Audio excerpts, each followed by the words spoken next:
আমরা আসলে আমরা উভয়ের সাথে কথা বলেছি, ছাত্র জনতা এবং বাস মালিক সমিতি, শ্রমিক শ্রেণী সবার সাথে কথা বলেছি এবং আমরা দেখলাম কথা বলে যে ছাত্র জনতার 6 দফা দাবি ছিল, আমরা তাদেরকে আশ্বস্ত করেছি 6 দফা দাবি বাস্তবায়ন করব এবং আমরা বাস মালিক সমিতি তারা বলেছে 6 দফা বাস্তবায়নে তারা সহযোগিতা করবে।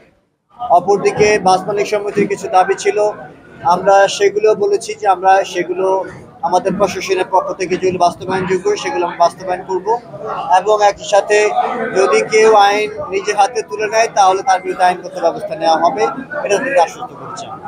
এভাবে তারা উভয় পক্ষ সম্মত হয়েছে যে যেহেতু সাধারণ মানুষের ভোগান্তি হচ্ছে, কষ্ট হচ্ছে এবং রমজান মাস উভয়ের দিকে লক্ষ্য রেখে তারা এই অবরোধ তুলে নিয়েছে। ডিসি মহোদয়ের সভাপতিত্বে আমরা জামালপুর জেলা সার্কিট হাউসে আমাদের জামালপুরের সেনাবাহিনীর যিনি দায়িত্বে রয়েছেন, আমাদের জামালপুর জেলা বিএনপির সম্মানিত সাধারণ সম্পাদক,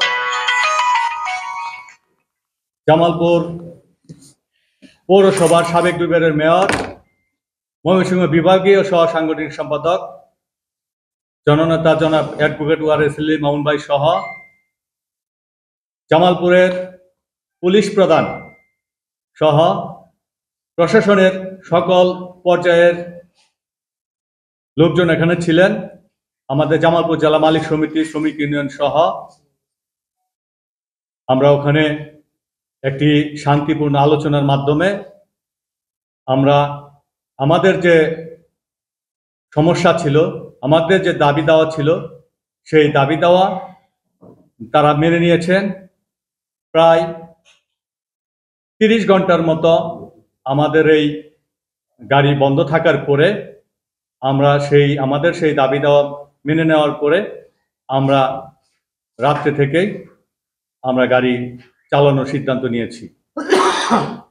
সেই একই সাথে ভবিষ্যতে যেন আর কোনো ধরনের সমস্যা হলে যেন রাস্তায় যেন দাঁড়ানো না হয়, এ ধরনের পরিস্থিতি যেন না হয়, প্রশাসনের পক্ষ থেকে আমাদেরকে আশ্বস্ত করেছেন।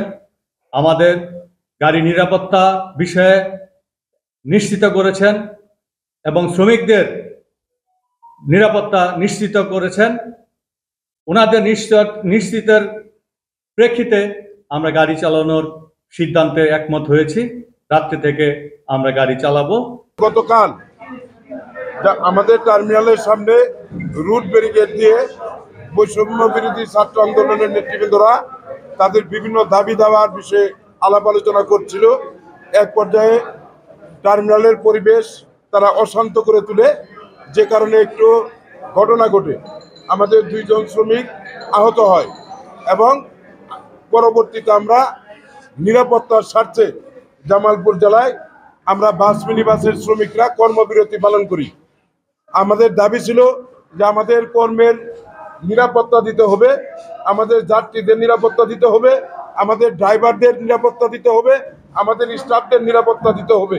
যদি নিরাপত্তা এনশিওর করা হয় তাহলে আমরা কর্মবিরতি প্রত্যাহার করব। আমরা জেলা প্রশাসন, পুলিশ প্রশাসন সহ যারা প্রশাসনের দায়িত্ব ঊর্ধ্বতন কর্তৃপক্ষ রয়েছে তারা আমাদেরকে আশ্বস্ত করেছেন যে আমাদের রাস্তায় এবং টার্মিনালে শ্রমিকদের স্বার্থ বিঘ্নিত হয়, যে সকল কাজে স্বার্থ বিঘ্নিত হয় সেই কাজগুলা তারা প্রতিরোধ করবেন। একই সঙ্গে তারা আমাদের শ্রমিকদের নিরাপত্তা নিশ্চিত করবেন এবং যাতে রাস্তায় কোনো ঝামেলা না হয় সেই দিকে তারা দৃষ্টি দিবেন এবং আমাদের শ্রমিকরা যে আহত হয়েছে তাদের ব্যাপারে তারা সিদ্ধান্ত নিয়েছেন, সেই বিষয়টাও তারা দেখবেন। তারা একটা আপোষ মীমাংসা করে দিয়েছেন।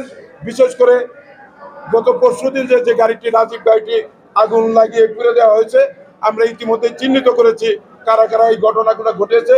আমরা তাদের বিরুদ্ধে মামলা করেছি, তারা আইনগত ব্যবস্থা গ্রহণ করবে। এই আশ্বাসের প্রেক্ষিতে বিশেষ করে নিরাপত্তা নিশ্চিত করবে এই বিষয়ে আশ্বস্ত করায় আমরা আজকে শ্রমিকরা সবাই মিলে এই কর্মবিরতি প্রত্যাহার করে নিয়েছি।